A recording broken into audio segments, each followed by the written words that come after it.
शाईफेक करणं मला पटत नाही. मंत्री छगन भुजबळ यांनी ही प्रतिक्रिया दिली आहे. वारकरी संप्रदाय शांततेसाठी ओळखला जातो असं भुजबळांनी म्हटलं. वारकरी विचारशाही फेक करा असं म्हणतो का? अंबादास दानवेंनी संग्राम भंडारेंना हा सवाल विचारलेला आहे. तरी मंडळी असतील किंवा काय ते हुशार आहेत, त्यांनी जे आहे त्या पद्धतीने उत्तर दिलं पाहिजे. शाई फेकणं वगैरे वगैरे मला तरी ते काही पटत नाही. असं काही करू नये.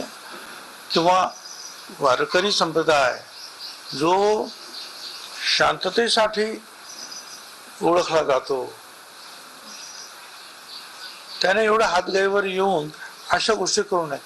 त्याचा प्रतिवाद करावा त्यांनी. विकास लवंडे हे योग्य भूमिका मांडतायत, कारण आज वारकऱ्यांच्या नावाखाली भारतीय जनता पार्टीचं लांगुल चालन करणारे अनेक वारकरी घुसलेले आहेत. वारकरी धर्म काय सांगतो? राजकीय पक्षाचा प्रचार सांगतो?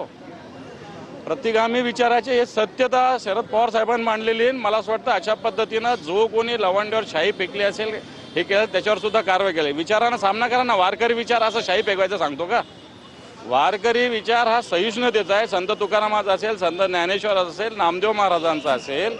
आणि म्हणून मला असं वाटतं अशा पद्धतीने शाही फेकण्याने काही विकास लवंडेंची भाषा किंवा भूमिका बदल होईल असं मला नाही.